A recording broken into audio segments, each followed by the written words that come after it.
All right, everybody, welcome back to another episode of Word with Ty Brownlow. I am your host, Ty Brownlow, and remember, no one is worthless. No story is worthless.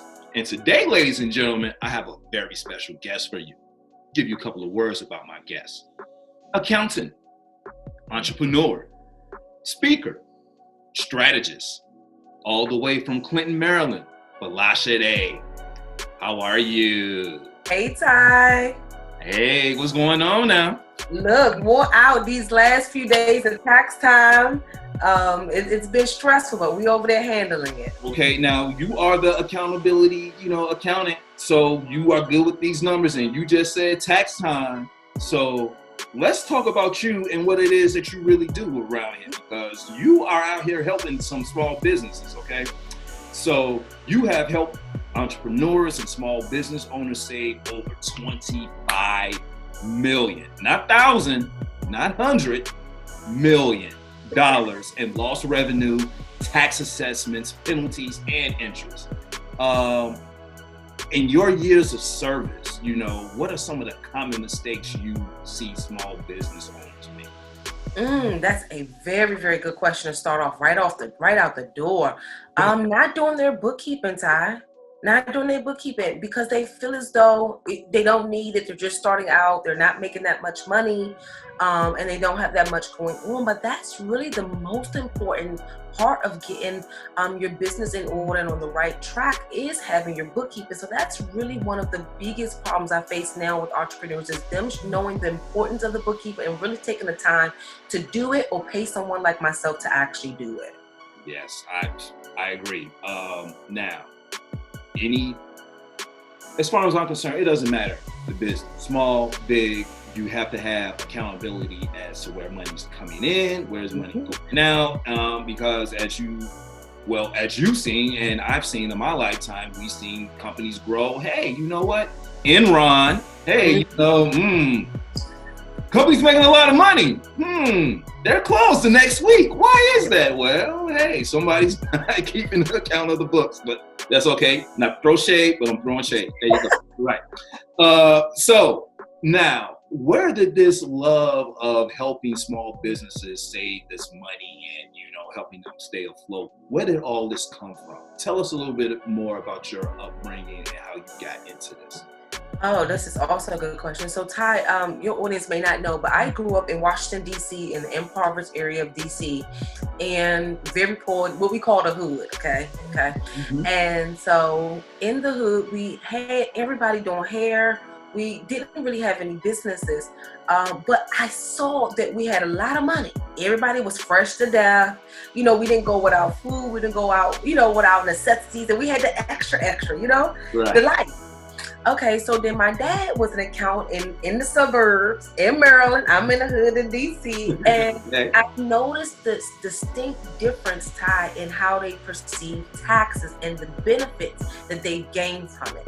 So when I was in the hood, everybody got a refund. Me and my mom, we would walk all the way up to the H&R blocks, rain, sleet, or snow. We all on the bus walk into H&R block with our W-2s to get my, our parents' refunds and stuff. I worked with my dad in the summertime. The people were, why am I owing? Is it anything you can do to help me save? It was just a different conversation, okay? And so I started to really connect the dots, and my dad was like, well, Shadi, the problem is, he explained the income disparities and stuff like that. He said, but your taxes, and he broke how the tax system was, and he was like, no one should really ever want to get a refund. That means you either paid too much into the system or you didn't keep as much as you could and, throughout the year. And I'm seeing most of my, in the hood people do that where they're only making $20,000, but they're still paying taxes. If they had an accountant like me, Ty, they wouldn't pay taxes because they would still get the earned income credit and everything. So I started to connect that. So I got to help the rich people pay less, and I got to help my poor people get more money back. So once I realized that, I said, oh my gosh, this stuff is powerful. And then my dad dissected it one more time. He said, Shade, in his African voice, accountants rule the world. I'm like, oh my God. He was like, if you look accountants are the they're the CEOs and the CFOs in this Nigerian. CFOs, they run all of the companies. They're the head of the government. They this, that. And I started to really look. And at that time, we didn't have Google. We didn't have anything. And you would go and you will get their board of directors, their financial statements, and you will see all of the third tier CFO, accountant, CPA. I'm like, holy cow. And my dad said, they look at him for all of the advice. And at that point, I was sold. I said, you know what? I have to learn this stuff so I can teach my people how to know about money and to manage it, keep more money in their taxes, but also my other people that's wealthy on how to keep money, from out of IRS pockets. So I made it my mission. I knew at 16, Ty, that that's what I wanted to do. And I knew it. I was going to Duke Ellington, the School of Arts and everything. And it was just like, that when that moment shift, we couldn't even afford for me to go to Duke Ellington anymore. It was like my whole life just started to shift and push me towards accounting more and more and more, and out of my control. And that's where we are now. 15 years later? Hey, but okay, 15 years later, man, 15 years in the game, knowledgeable, expert, saving money, over millions. I'll take that. Yes, sure. All day, every day. Yeah, sure. So you have mentioned your father, what kind of an impact did he have on you becoming who you are today?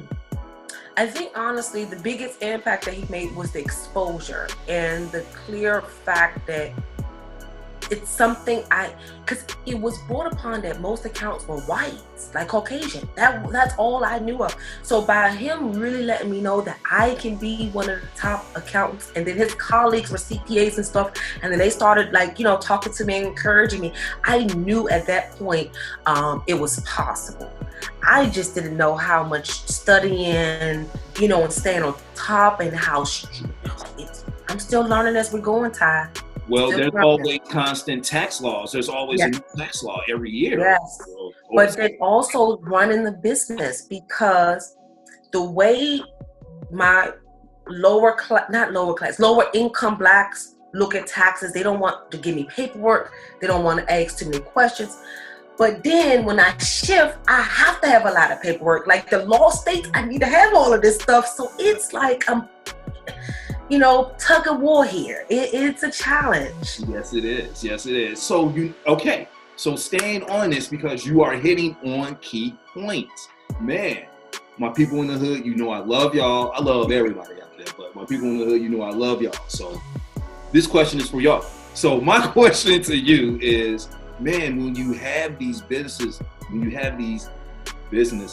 that want to open up and they want to stay afloat, and they open up here, but 6 months later they're closed. Or they open up here, a year later, we're on the verge. And now that we have the pandemic, everything's, up in the air. So my question to you, what's the one, and you have mentioned that, yes, hire an accountant. Yes, you do that. But what's the one thing that some of these businesses can do to stay somewhat, pandemic ready? Because we're going through it again, and it may happen one more time. So just because you survived the first round doesn't mean you're going to survive this one round. This next one coming up. So what are some tips as far as getting their books, businesses in order? What can they do? You know what? This is a good question. Again, we need to really this is the time that we have to not only get intimate with our family relationships, but our money relationships. So like right now, many of us could have saved thousands on top, because some people had their unemployment coming, they had their side hustle, they were still, they had a lot going on. They got the tax refunds, the stimulus. And a lot of people didn't save. They still were buying to be impressive and to impress upon people on Instagram and stuff. So I think that this is really the time for us to get very intimate with our money and find out what is our weaknesses and what are those demons that are causing us to overspend and everything. And the reason why I say this is because as the accountability accountant, I realized that everything we do with money has an internal impact. Like it's something internally that is forcing us to do it. Either we having a disagreement with our spouse, and as a woman we stressed, we might shop a little bit more, even spend more on groceries. So what happened? You're breaking your budget. You understand? Let's say if your children is driving you crazy, then you might look at her financial. You're going to see more massages, more nail spot, more stuff to relax her and get her back into Zen mode. So what I realize is that everything in and out of our lives impacts our productivity and the level of success that each individual person can make. So since we're in this pandemic, this is the time to figure out what are those things that's causing us to break habits and to break disciplines. And once we break habits and disciplines, then we don't get to the bag.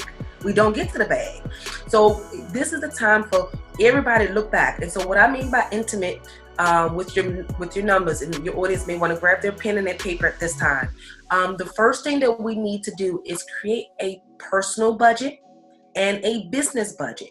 And that may seem so simple, but it's not as simple, because we have to be honest with ourselves about what we're doing and what we're not doing. So for example, it might be challenging for a single mom to do a budget because she already know that she don't make enough money. So she don't want to sit down and get intimate with the numbers and accept the fact that she don't make enough and try to get a job or start a business or do something to mitigate the problem.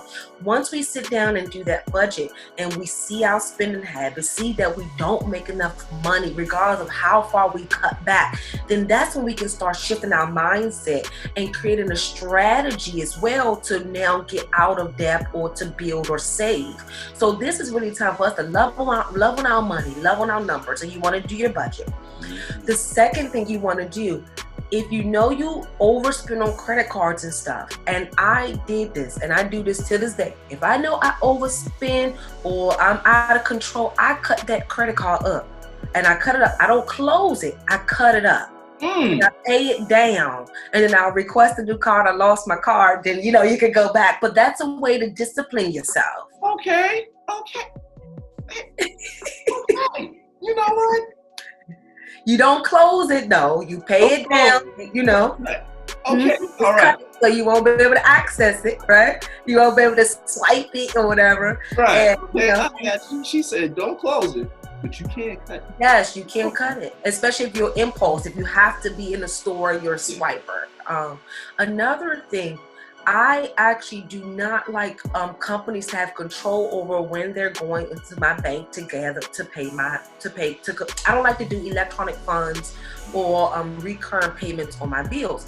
And the reason why is because what I saw is they never stick to their dates, the withdrawal dates. So I don't care how much money you have in the bank, if they're going in times that they're not supposed to. So for example, who just went into my bank? Somebody went into my account Soothe. I just set up for Soothe in September for my massages because I can't go to the spa right now because of the pandemic, right?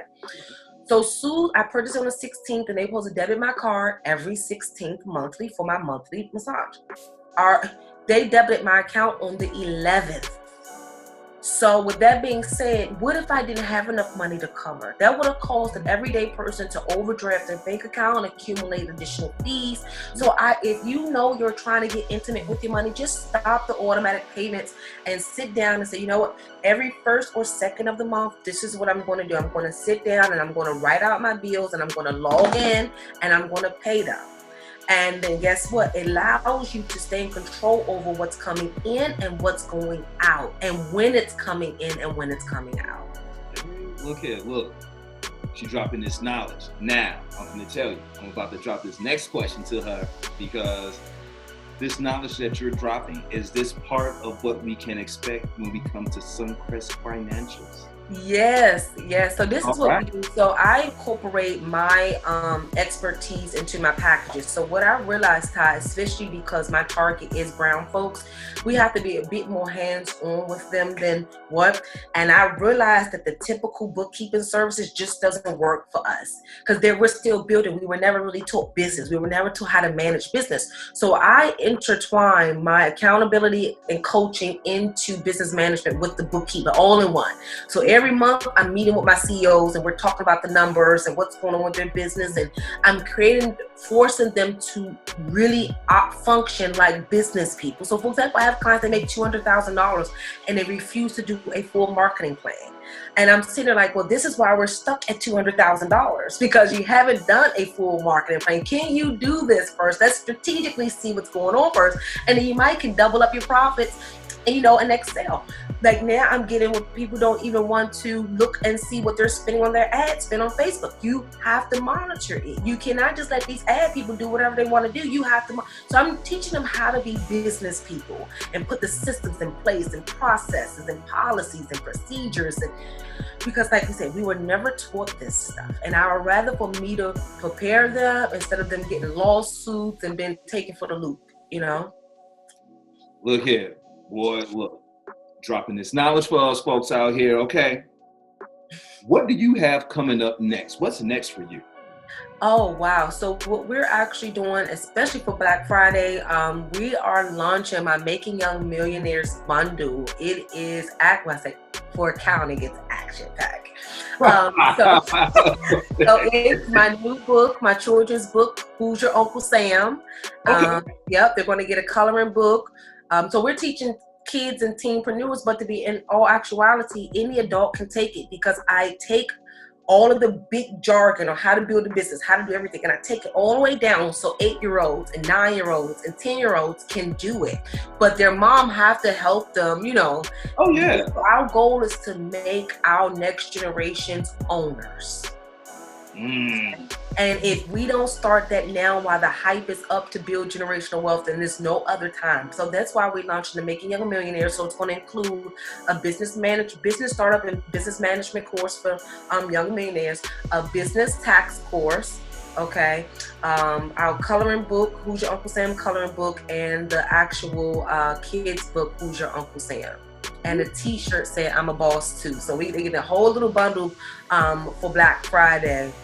Yeah, so that's what we're working on now. And me and my team, we're doing the work. And look here. Yeah, yes, trying to make doing the work, but you know what? You're doing the work and you're helping, people of color. And man, like you said, you're trying to make the next generation wealthy ahead of their time, so they don't have to go through the struggles that we've gone through. Yes, man.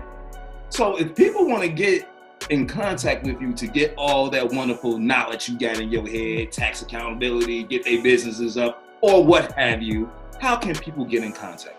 Okay, well, you guys can either go to bit.ly/Folasade, capital FOLASADE, leads, LEADS.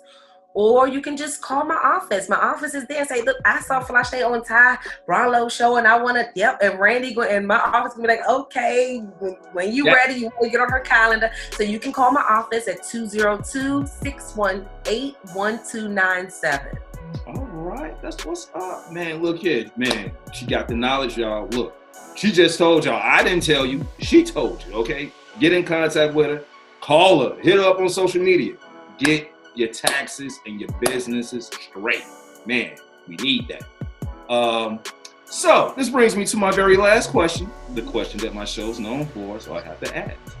Ms. Folasade, the accountability accountant, what is the one word that best describes you and why?